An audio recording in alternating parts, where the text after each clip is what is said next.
They don't permit us to hunt. You need a permit to hunt.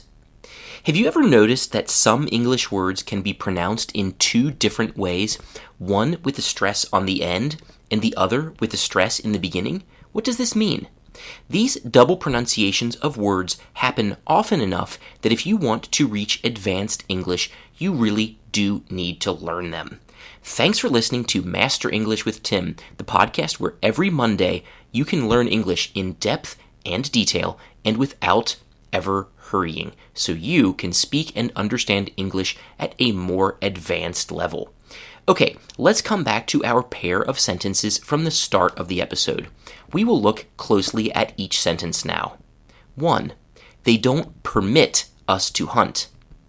In this sentence, permit has its stress on the second part of the word. And in this case, permit is a verb. Okay, let's move on to the next sentence. 2. You need a permit to hunt. In this sentence, permit has its stress on the first part of the word. So actually, in this week's episode, we will work with 14 different pairs of words similar to the ones you just heard. Before we start working on these words, though, you need to remember a couple of things. The first thing to remember is that this change in stress is just one way to change a verb into a noun, and it is not the most common one. So you really can't just take any verb and change it into a noun in this way just by changing the stress. This only happens with specific pairs of words. The second thing to know is that sometimes the verb and noun have meanings that are very, very similar, but other times the meaning changes along with the pronunciation.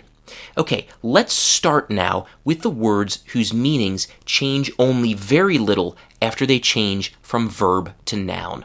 We have 5 pairs of words in this category. Let's do the first pair.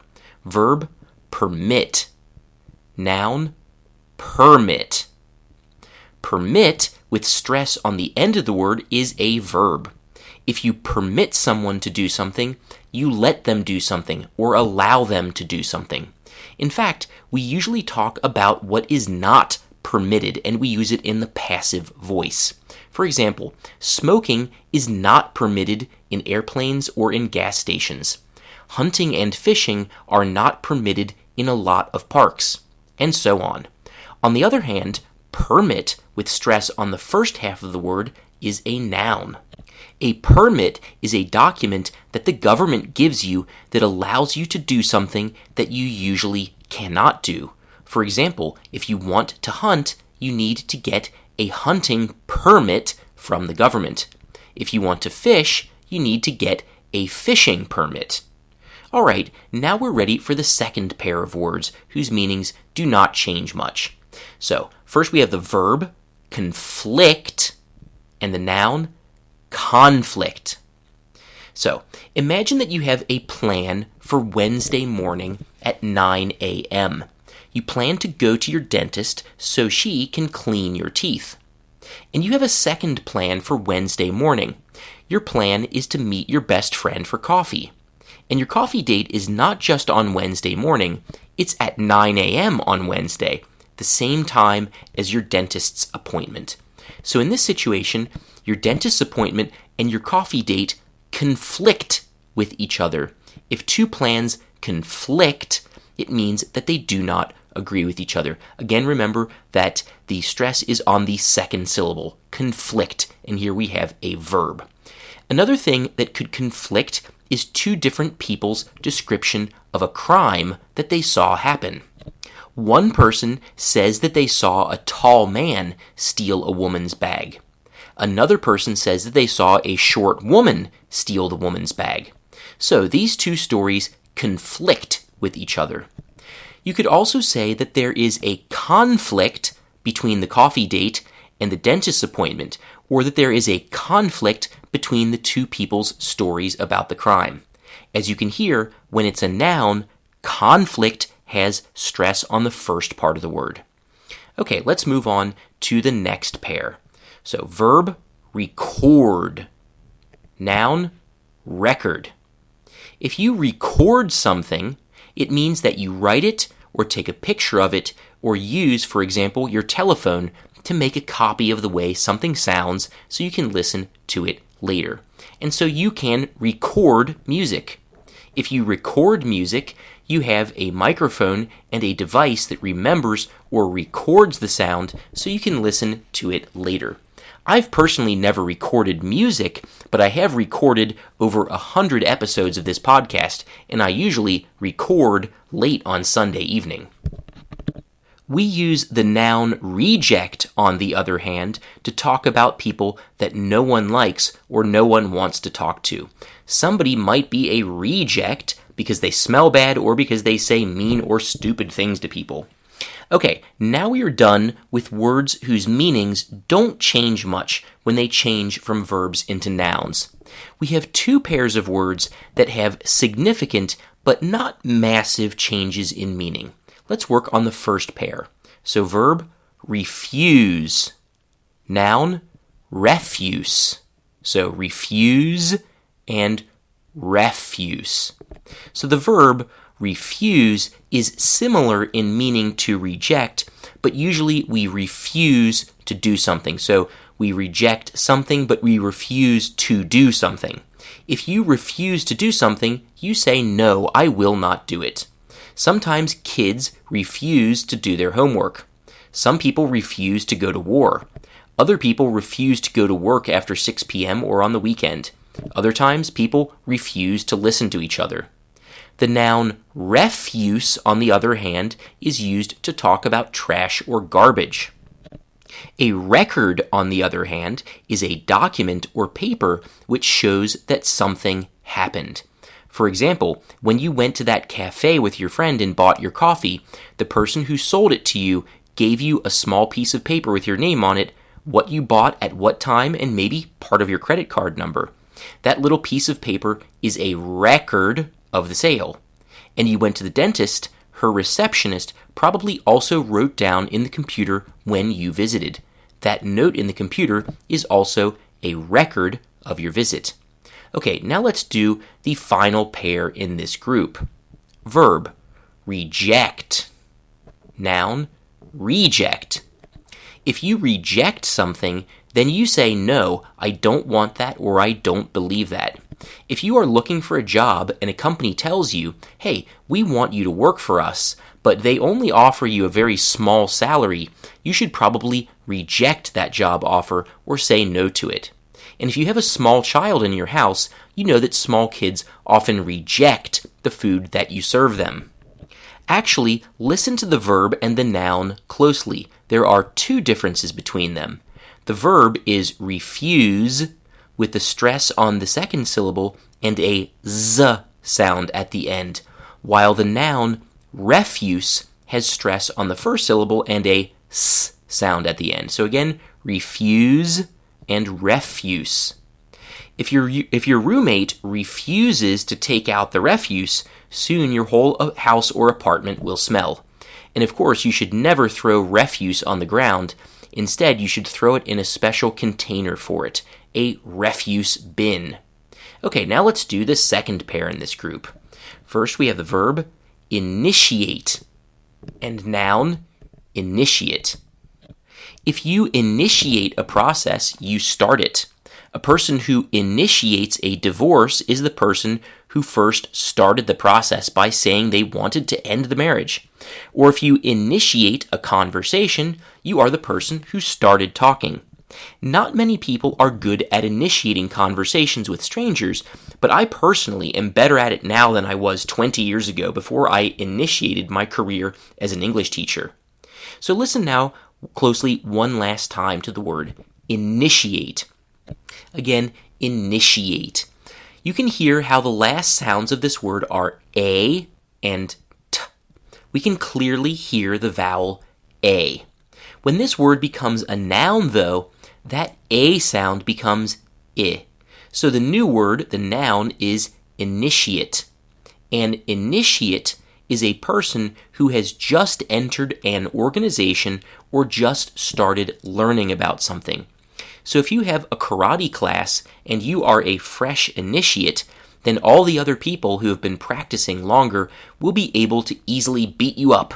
Or if they're nice, they will put you in a special group with other initiates or non-experts. Okay, we are finished now with the words that have moderate changes in meaning. And actually, now we are ready for the biggest group, which has 7 pairs in it. These pairs have rather large differences in meaning. Let's do the first pair. So we have the verb conduct and the noun conduct. So conduct and conduct. If you conduct a meeting, you manage the meeting. When you conduct a meeting, you talk and everyone listens. When you conduct a meeting, you make sure the audience is paying attention by asking them questions.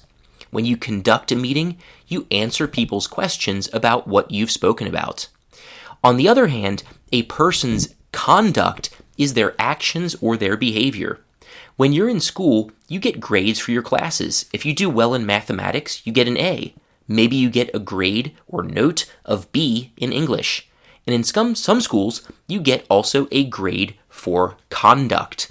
If you are respectful to your teachers and nice to other students and helpful for everyone, then you will get a grade of A for how you acted, for your behavior, for your conduct. Okay, let's now do the second pair out of 7. Verb, desert, desert, and noun, desert.